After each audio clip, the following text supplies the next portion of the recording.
রাজ্য জুড়ে আজ থেকে কড়া নিরাপত্তার মধ্যে দিয়ে মাধ্যমিক পরীক্ষা শুরু হলো। প্রতি বছর মাধ্যমিক পরীক্ষা দুপুর 12টা থেকে শুরু হলেও এবছর পশ্চিমবঙ্গ মাধ্যমিক শিক্ষা দপ্তর প্রায় 2 ঘন্টা এগিয়ে 9:45 শুরু হবে, চলবে 1টা পর্যন্ত। সারা রাজ্যের পাশাপাশি পরীক্ষা শুরুর আগে থেকে উত্তর দিনাজপুর জেলা পরীক্ষা সেন্টারগুলিতে পড়ুয়াদের আসা শুরু হয়।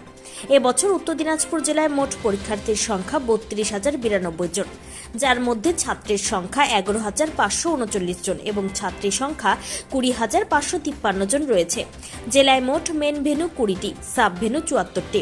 এবছর কালিয়াগঞ্জে মোট পরীক্ষার্থীর সংখ্যা 2,784 জন, যার মধ্যে ছাত্রীর সংখ্যা 1,669 এবং ছাত্রের সংখ্যা 1,115 জন।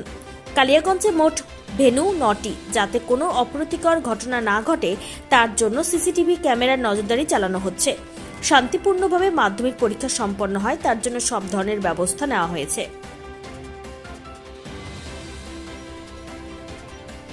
নিজস্ব সংবাদদাতা, খবর কালিয়াগঞ্জ।